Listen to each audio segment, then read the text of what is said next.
사랑합니다. 여러분, 나의 예수님. 어떤 믿음의 행위가 우리를 사랑합니다. 구원 가운데로 이끌어줄까요? 이단들 가만히 보면 이단들은 주장하는 것들이 야, 언제 몇 월 며칠 주님이 오신다, 이 날이 멸망의 날이다 그러면서 꼭 하는 게 헌금하라는 거예요. 이단 사이비들의 주로 하는 스토리가 그렇더라고요. 그런데 가만히 생각해 보세요. 교회도요, 그날 멸망하면 헌금 받으면 뭐 할 거예요? 헌금 쓸 일 없지. 그렇지 않아요? 헌금 뭘 하라 그래요? 그날 끝나는데. 아무 의미 없는데. 혹시나 여러분 생각해 보세요. 나중에 언제가 멸망인데 니네 교회 와서 예배 잘하고 집 다 팔아가지고 헌금해. 99% 사기일 거예요. 교회도 돈 필요 없는 거 아닙니까? 그때 그 멸망의 때가 되면 필요 없어요. 실제로 우리가 멸망할 것 같다라는 생각을 할 때 어떤 행동들을 하는지 가만히 보면 각각 다 달라요. 실제로 그 미국에서 해성이 하나 올 때, 야, 이 해성이 3,000년에 한 번 지구에 가까이 오는 해성인데, 이 해성이 올 때 지구를 통과하는 그 순간 우리가 죽으면 그 해성과 함께 우리 영원히 살 거야 라고 주장하는 사람들이 있었어요. 1997년에 미국에서 정말로 있었던 일입니다. 헤일 밥 해성이라는 해성이 정말 있었는데, 그 궤도를 추적해 보니까 한 3,000년에 한 번 정말로 이 지구를 돌아요. 해성이 꽤 커서 지름이 한 40km 정도 되는 어마어마하게 큰 해성이에요. 지구에 가까이 오는 그날 이 이야기를 믿고 의지하고 신봉했던 39명의 사람들이 자살합니다. 이륙팀이라고 침대맡에 써놓고 수면제 먹고 비닐봉투로 목 감싸가지고 정말로 죽었어요. 그런데 이 사건이 그냥 안타까운 것은요, 순수하게 잘못된 믿음이 그 가운데 있었다라는 거죠. 종말이 우리에게 찾아올 때 우리의 종말, 지구의 종말, 어떠한 마지막이 찾아왔을 때 우리는 어떠해야 하는가? 어떻게 살면 되는가? 어떤 믿음을 가져야 되는가? 어떤 행위를 해야 하는가? 이거 궁금해요. 많은 사람들이 야, 그때를 알면 대비하겠다라고 말도 해요. 마가복음 13장에 이 사람들이 예수님을 찾아와서 성전 보면서 물어봐요. 예수님, 이 성전 어떻게 될 것 같습니까? 이 돌들 어떻게 될 것 같습니까? 라고 물을 때 예수님이 이 성전 다 무너진다 말씀하시죠. 근데 제자들이 계속 물어봐요. 그러면 그때는 언제입니까? 이 무너지는 일들이 일어날 때 어떤 징조가 있겠습니까? 라고 물어요. 예수님이 마가복음 13장 32절에 이렇게 말씀하세요. 그날과 그때는 아무도 모르나니 하늘에 있는 천사들도 아들도 모르고 아버지만 아시느니라. 마지막 때가 언제인지 알면 너무 좋겠어요. 저도 그래요. 야, 마지막 때가 언제인지 분명하게 알면 그때에 맞춰서 내가 예배 잘 드릴 텐데, 내가 그때에 맞춰서 다 정리하고 미워하는 것도 정리하고 이 세상 다 해서 딱 주님 앞에 설 텐데. 그런데 예수님은 분명히 말씀하세요. 마지막 때 알 수 없다고. 혹시나 여러분 주변에 마지막 때가 언제다 얘기하면서 미혹하거든 그들은 다 가짜라고 여기셔도 됩니다. 우리가 마지막 때에 무엇을 해야 하는가? 사실 오늘 본문에 이 사도 베드로가 잘 기록해 뒀어요. 오늘 본문 말씀 7절에 이렇게 기록하죠. 만물의 마지막이 가까이 왔으니 그러므로 너희는 정신을 차리고 근신하여 기도하라. 예수님도 제자들이 그때에 무슨 징조가 있겠습니까? 그때가 언제입니까? 라고 물어올 때 그때는 아무도 모르고 아버지만 아시느니라 라고 말씀한 다음에 33절에 보니까 이렇게 기록하는데 주의하라 깨어 있으라 그때가 언제인지 알지 못함이라. 우리가 마지막 때를 살아가는 데 있어서 정말 필요한 게 뭐냐면 마지막 때에 대한 관심이 아니라 마지막 때 우리는 어떻게 살아가야 하는지가 더 중요하다라는 거예요. 우린 마지막 때에 관심을 갖는데 때에 관심을 갖고 그때에 맞춰서 무언가를 하기를 원하는데 성경은 예수님은 베드로는 그렇게 말하지 않고 그때 너희는 근신해라 깨어 있으라 이렇게 말씀하고 있다라는 거죠. 저는 여러분들이 이 마지막 때에 성경이 말하는 말씀대로 살아갈 수 있기를 원합니다. 죄송한데요. 집 팔아서 헌금하지 마세요. 아무 의미 없어요. 교회도 그거 쓸 일 없어요. 주님이 오시는데 그거 뭐 할 거예요? 그 돈 갖고 있으면 뭐 할 거예요? 아무 의미 없어요. 우리가 해야 할 것, 오늘 본문 말씀에서도 이야기하는데 8절에 특별히 분명하게 드러나지요. 무엇보다도 뜨겁게 서로 사랑할지니 사랑은 허다한 죄를 덮느니라. 우리가 마지막 때를 살아가면서 주님이 정말 오실 것 같은 이 세상의 종말을 향해서 나아가고 있을 때 해야 할 것은 오직 사랑이라고 성경 말씀하는 거죠. 저는 이 마지막 때를 살아가는 지혜가 하나님의 말씀이 우리 가운데 있기를 원합니다. 사랑할 수 있기를 원합니다. 이 마지막 때를 살아가는 놀라운 지혜가 어떤 것인지 함께 은혜 나누어 보길 원해요. 첫 번째는 마지막 우리는 사랑해야 합니다라는 거예요. 왜 성경이 우리에게 마지막 때에 사랑하라고 하실까요? 정말 마지막인데 왜 우리가 사랑해야 할까요? 내가 지금까지 누리지 못했던 것들 누리고 내가 해보지 못했던 것들 하는 건 어떨까요? 성경에 굳이 뜨겁게 사랑하라고 기록했는데 어떤 사람들은 뜨겁게 쇼핑할지니 뜨겁게 누려볼지니 뜨겁게 소유해볼지니 이렇게 해도 되는데 왜 성경은 뜨겁게 사랑하라고 하셨을까요?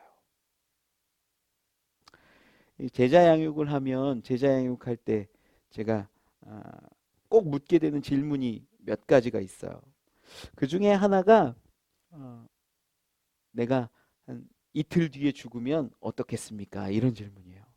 48시간 후에 여러분이 죽는다면 뭐 하시겠습니까?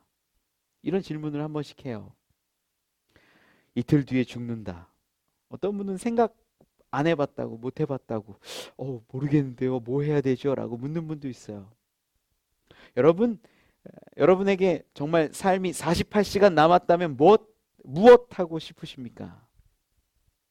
제자 양육 하다 보면 대부분 나오는 대답이 어떤 거냐면 내가 사랑하는 사람들, 가족들 모아서 같이 식사하고 얼굴 보고 이야기하고 그러고 싶다라는 말들을 해요.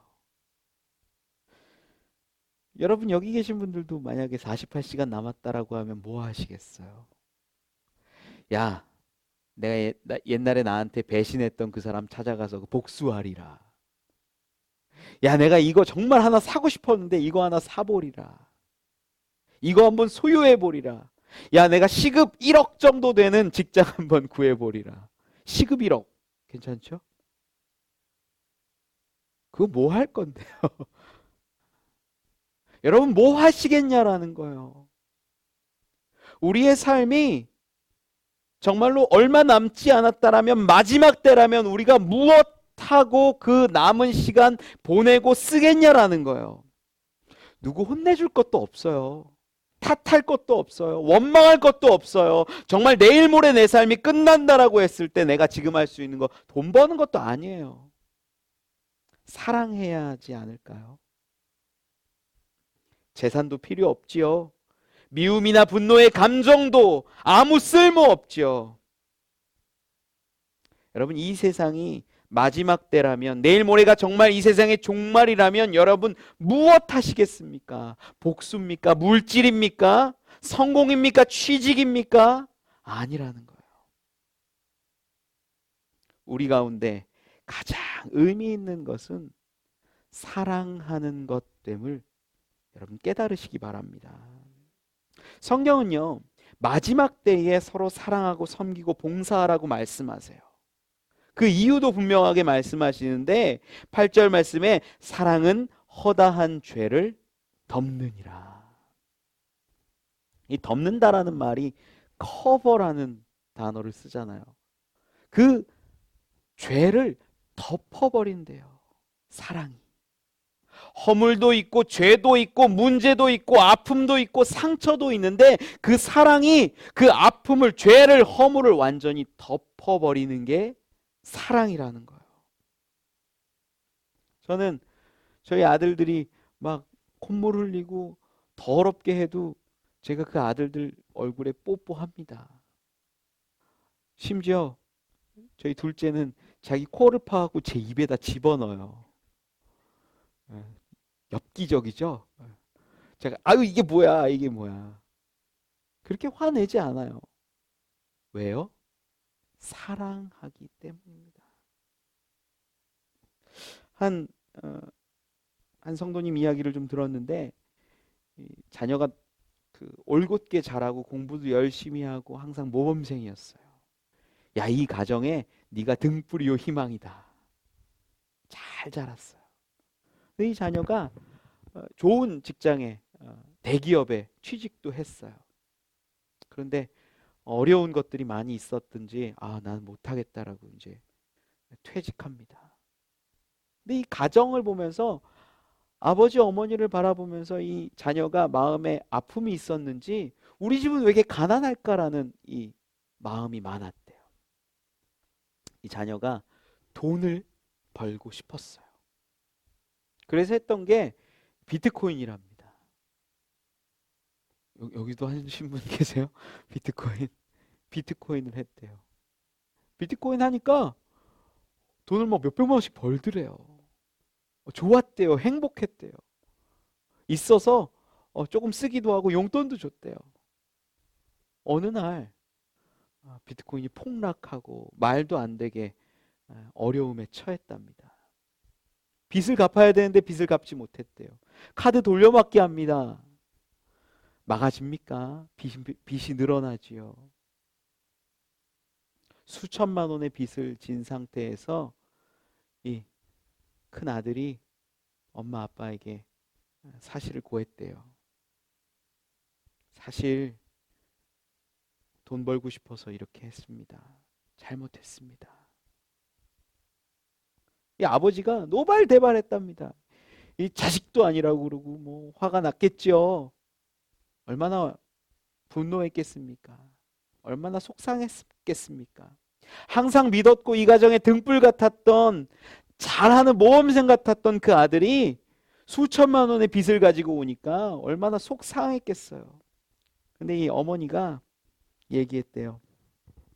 남편분한테 용서해주자. 지금까지 한 번도 우리가 이 아들 잘하라고 뒷바라지도 제대로 못했는데 이번 한 번만 좀 이거 빚도 좀 털어주고 일어날 수 있게 도와주자. 몇 천만 원 갚아주고 계속 갚고 이젠 거의 다 갚았다라고 이야기를 들었어요. 여러분, 왜 빚을 갚아주고 허물을 덮어주고 아픔을 없는 것으로 여겨줄까요? 사랑하기 때문이라는 거예요.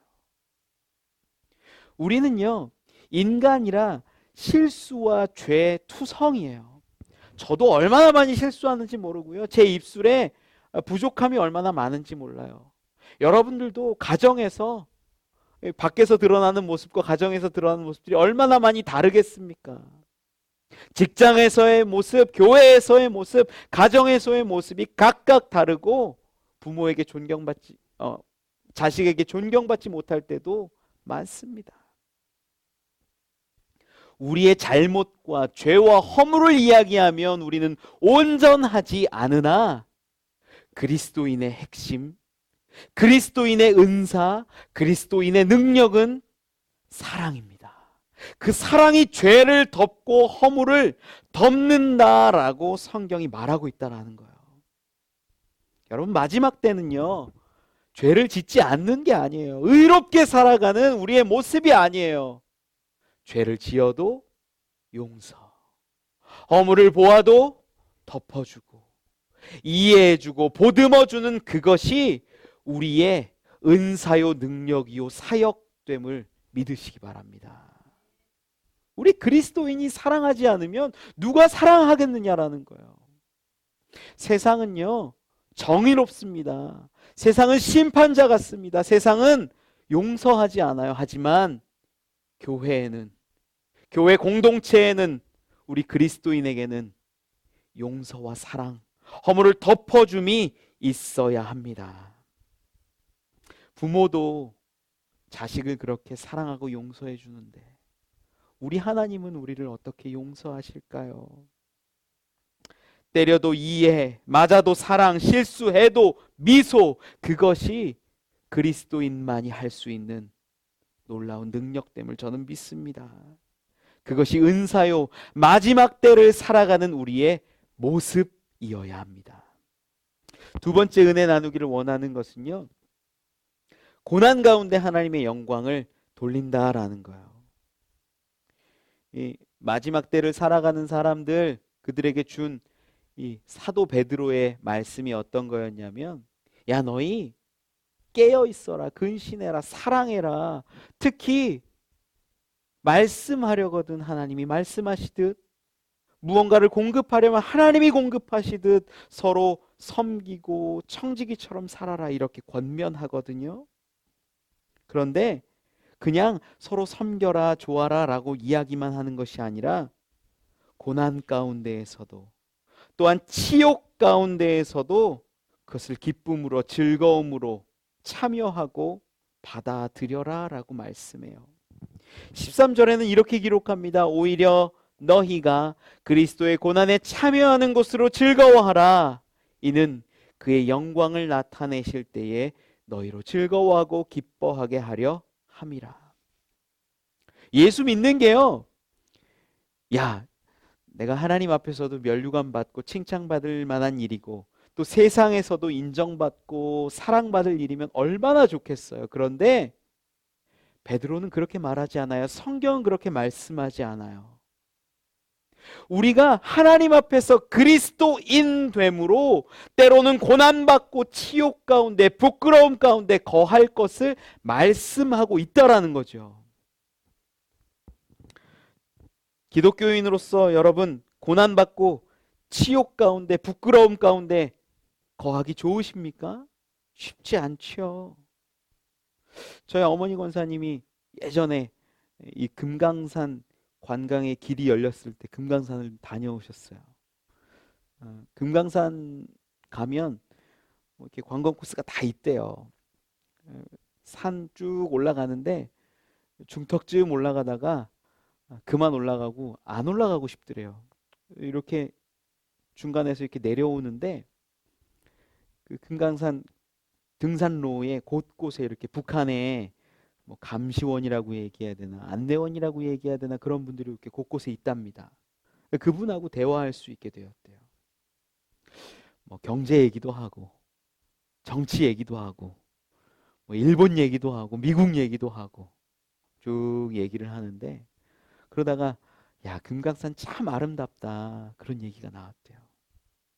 저희 어머니 권사님은 하나님이 천지 만물을 지으셨다라고 이렇게 믿고 있으니까 하나님이 참 아름답게 만드셨다고 얘기하는데, 북한 사람들은 이 금강산 백두산을 김일성 장군이 만들었다 그렇게 얘기한대요.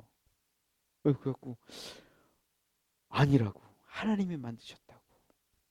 저희 어머니가 또 이제 신앙 얘기하고 뭐 믿음 얘기할 때는 눈이 좀 돌아가거든요. 그래서 막 얼마나 뜨겁게 얘기했겠어요.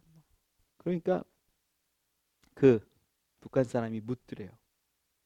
정말 하나님이 있습니까?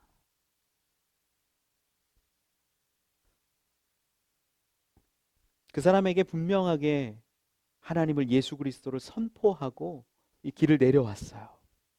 버스에 다 올라탔는데 저쪽에 보니까 그 안내원이 막 뛰어오더래요. 다른 여자 안내원 손을 잡고 막 뛰어오더래요. 순간적으로 저희 어머니가 나를 찾는구나. 후다닥 내려갔대요. 내려가서 혹시 나 찾는 거 아니냐고. 그러니까 이 안내원이 얘기하기를 이 친구 위해서 기도해 달라고. 저희 어머니 느낌이 이제 이 사람들이 하나님을 아는 사람들이구나 느낌이 오더래요. 기도해 줬대요. 그 자리에서 얼마나 뜨겁게 기도했겠어요. 얼마나 생명 위해서 기도했겠어요. 그리고 그를 보내고 돌려보내고 버스 올라타는데 이 버스에 탄 사람들이 난린 거예요. 아줌마 도대체 뭐 하는 거예요? 그때까지만 해도 정말로 북한 그 사람들하고 잘못 접촉하고 잘못 대화하면 억류되던 시절이거든요. 억류됐던 기사들이 실제로 있습니다. 이제 사람들이 다른 관광지 갈 때마다 4명, 5명이 저희 어머니 권사님을 앞뒤로 밀착 마크 하더래요. 북한 사람들 접촉 못하게. 저도 저희 어머니 거기 금강산 갔다가 오셨을 때 제가 얘기했어요. 어머니 도대체 왜 그러셔요? 끌려가면 어떡하려고? 붙잡히면 어떡하려고? 이건요. 아마 제가 목사여도 그렇게 할 거고 제가 아들이기 때문에 그렇게 한 것이기도 합니다. 아마 지금 똑같은 상황이어도 그럴 것 같아요. 아들이기 때문에, 자녀이기 때문에. 그런데 우리가 그리스도인이라는 관점으로 그것을 보면 고난받고 치욕받고 부끄럽고 민망하고 그러한 모든 상황들이 하나님께 영광 될 수 있음을 알아야 한다는 거예요. 저는 지금도 똑같이 얘기할 거예요. 어머니 그렇게 하지 마세요. 아들로서는 그래요. 그런데 그리스도인으로서 다시 한번 바라보고 다시 한번 이야기하라면 제 마음 가운데에서도 갈등이 일어납니다. 그렇게 하신 것이 하나님께 영광입니다 라고 말할 수도 있다라는 거죠. 고난받고 연단받고 치욕과 부끄러움을 당하는 것이 예수 그리스도를 위한 것이라면 그 행동 가운데 하나님이 기뻐 받으시고 영광 받으시는 줄 믿습니다. 지금 코로나 이 사태로 인해서 얼마나 많은 사람들이 두려워합니까? 걱정합니까? 교회 오라는 말을 하기도 어렵습니다. 요 한 3개월간에 교회 오고 싶다라는 이야기를 한 사람들도 실제로 있었어요. 그런데 선뜻 교회 오라 소리를 하기가 어려워요. 이 중부 연회가 열렸다는 사건이 이제 기사화되면서 많은 사람들이 우려를 표하기도 했어요. 저도 모르겠습니다. 솔직히 이런 상황에서 어떻게 복음을 전해야 하는 것이 좋은지, 어떻게 그리스도인으로 살아가는 것이 좋은지 알지 못해요. 그러나 우리에게 본질이 있는데 그 본질은 하나님의 이름으로, 예수 그리스도의 이름으로 고난받고 치욕받는 것이 하나님께 영광될 수 있다라는 것입니다. 저는 이 위기가 다시 한번 기회가 될 수 있기를 원해요. 기독교의 힘은요, 모이는 데 있지 않고 기독교인의 힘은 낮아짐으로, 겸손함으로, 엎드림으로, 치욕받음으로, 부끄러움으로 얻는 것 아닐런지요. 우리 예수님은요, 영광 받으실 때 왕좌에 앉으셔서 영광 받으신 것이 아니라 낮고 천한 곳에 십자가에 달리셔서 우리의 예배와 영광을 받으시는 것 아닐까요? 예수님은 당신의 하나님의 독생자 되셨다라는 그 사건을 십자가를 통해 보여주십니다. 낮아짐이에요. 죽어짐이에요. 부끄러움이에요. 수치예요. 하지만 그 가운데 하나님이 예수님을 영광 가운데, 부활 가운데 일으켜 주시는 것 아닙니까? 기독교의 원리는 아주 간단해요. 죽으면 부활할 것이요, 낮아지면 일으키실 것이며 마음 상하면 위로해 주실 것이다. 이게 하나님의 원리와 원칙이에요.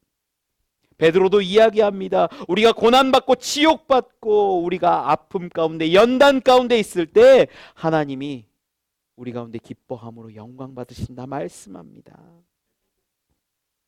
여러분, 그리스도인으로서 받는 고난 기뻐 받을 수 있는 참 자녀 되시길 원합니다. 저도 어렵습니다. 알지 못합니다. 두렵습니다. 하지만 그 고난이 다가오고 그것을 기쁨으로 받는 것이 참 그리스도인의 마지막 때를 살아가는 모습됨을 믿습니다. 마지막 은혜 나누기 원하는 것은요, 그리스도를 전하는 것이 하나님께 영광 된다라는 거예요. 중고등학교 때 이 교회 가서 예배를 드리고 나면 점심 먹으면 담임 목사님이 항상 예배실로 모두 불러요. 모두 불러서 전도하러 나가라고 훈련시켰습니다. 다 밥 먹고 있으면 1시쯤 불러가지고 자, 뭐 구호 외치라고 하는 거예요. 나가자, 전하자, 뭐 살리자, 그리고 와 하고 기도하고 나가는 거예요. 전도하러 밖에 나가면 예수 믿으세요. 얼마나 좋겠어요. 그런데 저는 중고등학교 때는 그게 싫더라고요. 그게 민망하고 부끄럽고, 야, 누구한테 내가 예수 믿으라고 이야기하는 것 자체가 안 좋더라고요. 전도지 뭐 20장 30장 들고 나갔지만 솔직한 마음에 돌리고 싶은 마음이 별로 없었습니다. 그래도 이렇게 교회 한 바퀴 돌아서 어디가 있을까, 이 땡볕에 어디가 있으면 좋을까 생각하면 언덕에 큰 나무가 하나 있었는데 그 나무에 그늘이 있으니까 야, 저기 가야겠다. 이 교회 한 바퀴 이렇게 돈 다음에 전도진 하나도 안 뿌리고 그 나무의 그늘가에 가는 거예요. 그런데 거기 갔는데 뭐 청년 교사, 집사님, 권사님 거기 다 계신 거예요. 저보다 더 빨리 거기가 와 계신 거예요. 다 민망했던 거죠. 다 전도하고 누군가에게 예수 믿으세요, 우리 교회 오세요, 이쪽입니다라고 말하는 게 참 어려웠던 거예요. 거기서 다 같이 두런두런 얘기하다가 한 30분 채우고 나서 교회 가서 잘했다. 그런데 전도를 하는 사람하고 하지 않는 사람하고 딱 나뉘거든요. 여기 뭐가 있는 줄 아세요? 전도하는 사람, 진심으로 하는 사람들은요, 예수 그리스도를 만났기 때문이에요. 예수님을 안 만난 사람들은요, 못 만난 사람들은, 만나보지 못한 사람, 경험하지 못한 사람들은 전도를 할 수가 없어요. 왜냐? 내가 믿어지지 않는데 어떻게? 내가 경험하지 않았는데, 그분을 알지 못하는데, 느낌이 없는데 무슨 얘기를 하냐라는 거예요. 못해요. 전도는요, 그리스도인의 마지막 단계예요. 저는 아무나 할 수도 없는 거고 아무나 하지 않는 게 더 나을지도 몰라요. 그런데 정말 살아계신 하나님을 만나고 예수 그리스도 부활하신 그분을 만난 사람들은요, 전도하지 말라고 해도 전하게 돼요. 내가 만난 예수님이, 내가 만난 그분이 어떤 분인 줄 알아? 눈물을 흘리면서, 내 돈 써가면서, 음료수 사주고 밥 사줘가면서 전도해요. 왜요? 진짜 만났기 때문입니다. 민망하고 부끄럽고 내가 하기 싫지만 전도하는 것이 놀라운 의미가 있어요. 그 가운데 생명이 있다라는 겁니다. 영국의 한 일간지에 이 일간지 신문에 그 사진이 하나 올라왔는데, 죽어가는 한 7살쯤 먹은 자녀에게 마지막 입맞춤을 하는 이 부모의 사진이 실렸어요. 죽어가는 아이에게 입맞춤하는 부모의 사진. 연출된 사진이 아니라 실제 사진이었어요. 이 내용이 어떤 거였냐면, 7살 먹은 아이가 갑자기 복통이 있고 열이 나가지고 병원을 데려갔는데, 응급실을 갔는데 이 급성 뇌수막염에 걸려서 쓰러져서 하루 만에 죽어버린 겁니다. 그런데 이제 기자가 어떻게 그걸 잘 사진으로 담아낸 거죠. 아들이 죽은 이유가 급성 뇌수막염이었는데 그 이유를 가만히 살펴보니까 부모가 이 아들에게 예방접종을 하지 않았기 때문이었어요. 예방접종 주사 한번 안 놔서 아들이 뇌수막염에 걸려서 죽어버린 거예요. 너무나 사소한 실수 하나로 아들을 잃어버린 그 부모의 슬픔을 무엇으로 표현하겠습니까? 그런데 이 부모가 우리 사진 그 신문에 실어도 좋다라고 허락을 해요. 그 이유가 뭐냐 하니까 이 작은 예방접종 하나만 맞아도 자녀를 살릴 수 있었는데 내가 그거 하지 못했다. 내 부끄러움, 내 민망함, 내 실수, 내 작은 부족함이지만 나는 이렇게 해서 자녀를 보냈지만 당신들은 그렇게 하지 마십시오 라는 의미로 자기의 사진을 그대로 나타냈다라는 거죠. 어떤 사람은 그 부모를 향해 비난했을 겁니다. 자녀를 저렇게밖에 관리 못했냐. 하지만 그 부모의 마음이 정말 이해가 가요. 나는 못했는데, 내 실수인데, 내 연약함인데, 내 부족함인데, 내 허물인데, 그래도 여러분들 주사 맞히고 예방접종해서 그 자녀 살리길 바랍니다 라는 의미로 그 사진을 게재할 수 있게 했다라는 거죠. 여러분, 우리 가운데 예수 그리스도는 그냥 전하는 일이 아닙니다. 예수는, 복음은 생명입니다. 여러분에게 정말 48시간이 남아있고 이틀밖에 남지 않았다면 해야 할 것이 무엇입니까? 내가 사랑하는 사람들 돌아보는 건, 내가 사랑하는 사람들에게 생명을 전하는 것 아니겠습니까? 그런데 우리는 지금도 민망함으로, 연약함으로, 부끄러움으로 전하지 않아요. 전하지 않아요. 결코 전하지 않아요. 절대 전하지 않아요. 생명은 죽어가고 있는데. 하나님이 이 땅에 예수님을 보내신 것은 한 영혼도 잃지 않기 위함임을 여러분 믿으시기 바랍니다. 예수님이 기꺼이 십자가에 달리신 이유는 우리의 죄를 용서하시고 구원하기 위해서입니다. 이미 예수님이 그 치욕, 그 부끄러움 다 당하셨음을 믿습니다. 우리가 오늘, 내일, 모레 부끄럽고 불편해도 민망하게 여길지라도 복음을 전해야 하는 이유는 분명하지 않습니까?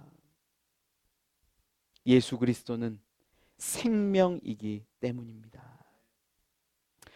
예수님의 영광의 그날에 우리도 영광 얻는 줄 믿습니다. 부활의 그날에 우리도 참여할 줄 믿습니다. 말씀을 맺습니다. 하나님의 이름이 정말 다양하게 드러나요. 때로는 성품을 보면 온유하기도 하고 친구 같기도 하고 어머니 같기도 합니다.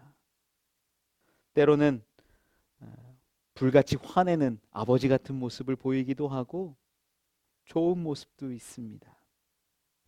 하나님의 이름이 성경에도 굉장히 다양하게 드러나지요. 어떤 자는 승리라 이름하기도 하고 어떤 자는 치료하는 분이라 얘기하기도 합니다. 어떤 자는 하나님의 이름을 깃발이라 말하기도 하고 예비하시는 분이라 말하기도 합니다. 다양한 성경에 하나님의 이름들이 등장해요. 하나님의 형상을 따라 지어졌다라는 인간도 우리도 굉장히 다양합니다. 성격들도 다 다르고요. 우리 안에 있는 마음도 다 달라요. 어떤 때는 화를 내고 어떤 때는 치근해하고 어떤 때는 사랑하고 어떤 때는 미안해합니다. 우리의 모습들도 우리 안에 수많은 감정과 이 생각들이 다 다르다라는 거죠. 그런데 하나님이 우리에게 주신 성품 하나가 있어요. 하나님으로부터 받았고 하나님이 그 성품을 드러내시는 일들이 있어요. 요한일서 4장 16절에 이렇게 기록하는데요. 하나님이 우리를 사랑하시는 사랑을 우리가 알고 믿었노니 하나님은 사랑이시라.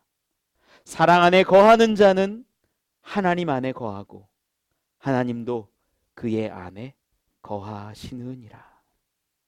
하나님의 이름이 사랑이라고, 하나님의 본질이 사랑이라고 성경은 증언합니다. 우리가 마지막 때를 살아갈 때 사랑하면 됩니다. 사랑은 죄와 허물을 이기고 덮어내며 사랑은 생명을 얻게 합니다. 마지막 때 오직 사랑합시다. 마지막 때는 오직 사랑의 고백과 사랑의 능력을 이루어 갑시다. 하나님이 먼저 사랑하셨고 우리가 사랑을 경험했으니 우리도 사랑합시다. 그 사랑 가운데 하나님이 영광 받으시고 놀라운 은혜와 축복이 있는 줄 믿습니다. 그러한 마지막 사랑을 이루어가는 저와 여러분 되기를 축원합니다.